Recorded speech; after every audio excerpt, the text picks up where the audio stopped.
फैली हुई थी कि वहाँ कोई सरकटा भूत आ गया है। वो बड़ा आतंक मचाए हुए है। गुड्डू बड़े दिनों से गांव नहीं गया था। वो शहर में ही एक बड़े स्कूल में पढ़ाता था।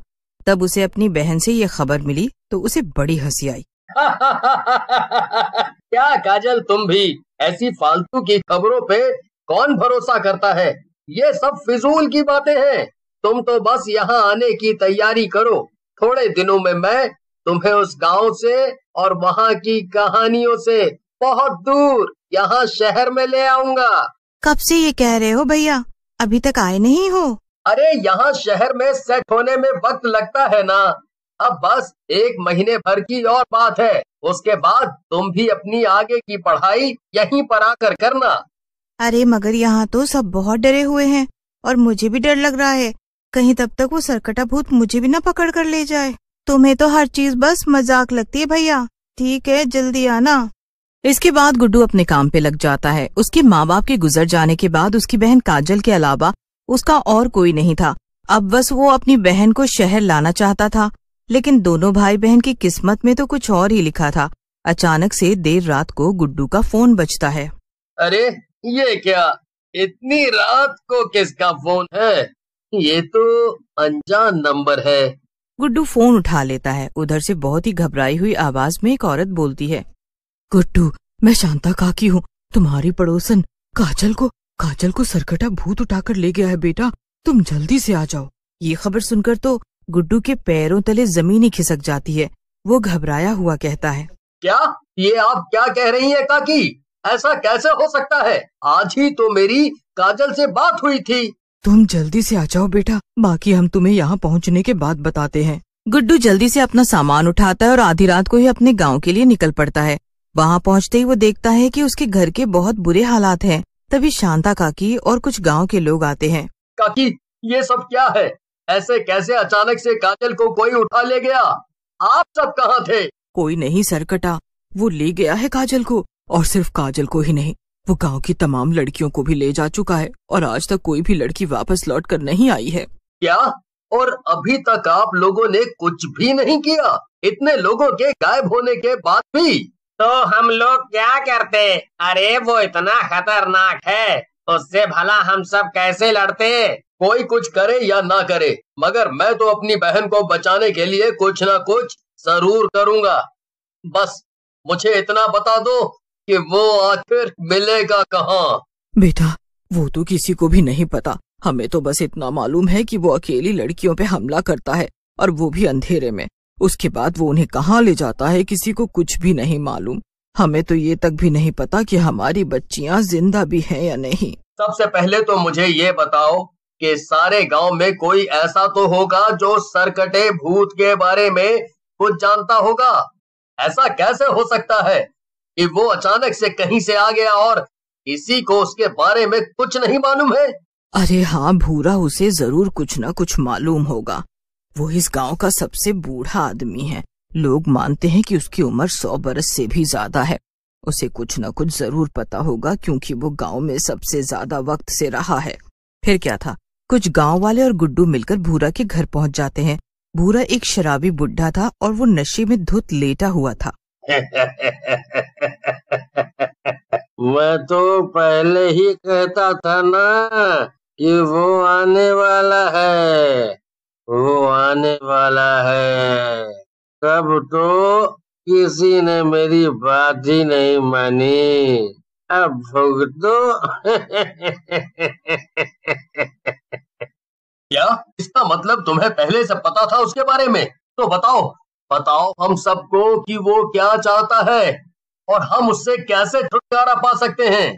वो कौन है और कहाँ से आया है ये तो किसी को भी नहीं मालूम, मगर मुझे इतना पता है कि वो हर 50 बरस के बाद आता है और गांव की लड़कियों को उठा कर ले जाता है। तो अब हम क्या करें?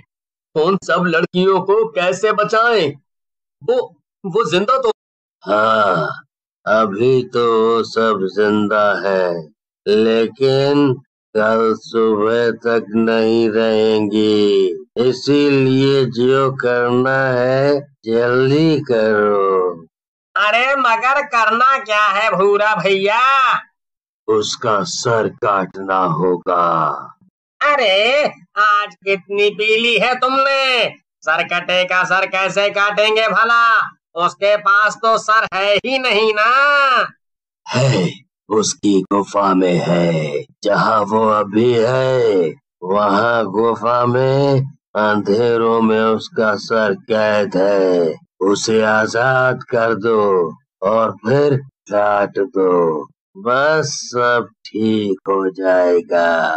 वो एक ही गुफा है यहाँ तो, बस जंगल के पास। शायद ये उसी की बात कर रहा हो। तो मैं जा रहा हूँ वहाँ। अगर किसी को अपने घर की बहन बेटी को वापस लाना हो तो मेरे साथ चल सकता है, वरना कोई बात नहीं। इतना बोलकर गुड्डू फौरन अपने घर जाता है और एक बड़ा सा चाकू लेकर सीधा गुफा की तरफ चल पड़ता है। लेकिन रास्ते में उसे हरिया और कुछ और गांव वाले भी मिल जाते हैं। फिर क्या था, सब लोग गुफा के पास पहुंच जाते हैं। गुड्डू उस बक्से को खोल देता है। उसमें सरकटा भूत का डरावना सा सर रखा हुआ था, जो कि अपनी लाल लाल आंखों से गुड्डू को घूर रहा था और हंस रहा था। बाप रे, ये कितना भयानक है। लेकिन मुझे ये मिल तो गया, अब जल्दी से चलता हूँ।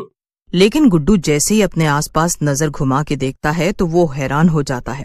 गांव की जितनी भी लड़कियां गायब हुई थी वो वहीं पर कैद थीं और सब बेहोश थीं। काजल भी वहीं थी। काजल, मेरी बहन, तू चिंता मत कर बहन, तेरा भाई आ गया है ना। मैं तुझे और इन सब को बचा लूंगा। मैं अभी वापस आता हूँ। फिर गुड्डू वो सर उठा लेता है और बाहर आ जाता है। भाइयों, अंदर गांव की सारी लड़कियां हैं, सब सुरक्षित हैं, पर हमें जल्दी ही उन्हें बचाना होगा। क्या सच में? वाह गुड्डू, तुमने तो कमाल ही कर दिखाया। और ये तो उसी भूत का सर है। मगर अब आगे क्या करना है? हाँ गुड्डू भैया, अब आगे क्या होगा? हम उस सरकटे भूत को यहाँ कैसे बुलाएं और फिर उसे हराएंगे कैसे? गुड्डू अपने झोले में से एक साड़ी बाहर निकाल लेता है। हरिया साड़ी पहन लेता है और गुफा के पास खड़ा हो जाता है और बाकी सारे गांव वाले आसपास छुपकर खड़े हो जाते हैं। गुड्डू का शक एकदम सही निकला। थोड़ी ही देर में वो भूत आ जाता है और तो और उसका सर भी गायब था और केवल धड़ था। सभी गांव वाले उसे देखकर डर जाते हैं और हरिया की भी हालत खराब हो जाती है। जैसे ही भूत उसके पास आता है, हरिया डर के मारे भागने लगता है। गुड्डू और बाकी के गांव वाले सरकटे भूत को एक गोला बनाकर घेर लेते हैं। हम तुझे मारने और अपनी लड़कियों को लेने आए हैं। इतना कहकर गुड्डू अपना बड़ा चाकू निकालता है और सरकटे को दिखाता है। वाह, इतना बड़ा चाकू, लेकिन इससे तुम करोगे क्या? तेरा सर काटूंगा, सर। लगता है तुम्हारी नजरें कमजोर हैं, क्योंकि मेरा तो कोई सर ही नहीं है। है ना, ये रहा। हरिया सरकटे भूत के सर को हवा में उछाल देता है और वो सीधा जाकर भूत के शरीर से जुड़ जाता है। जैसे ही ऐसा होता है, गुड्डू भाग कर जाता है और भूत के सर को फिर से काट देता है। ऐसा करने से भूत जोर जोर से चिल्लाने लगता है। नहीं नहीं नहीं, ये क्या किया तुमने? नहीं! देखते ही देखते भूत का शरीर और सर जलकर राख हो जाता है। तुमने तो सच में कर दिखाया गुड्डू। हमें इस सरकटे भूत से छुटकारा मिल गया। हाँ, मगर ये सब आप लोगों के साथ की वजह से ही हुआ है। अब चलो, चलकर सभी लड़कियों को बचाते हैं। फिर क्या था, सभी गांव वाले मिलकर सभी लड़कियों को गुफा से बाहर ले आते हैं और सब अपने अपने घर चली जाती हैं। काजल भी वापस आ जाती है। गांव की खुशियां गुड्डू की बहादुरी से वापस आ जाती हैं।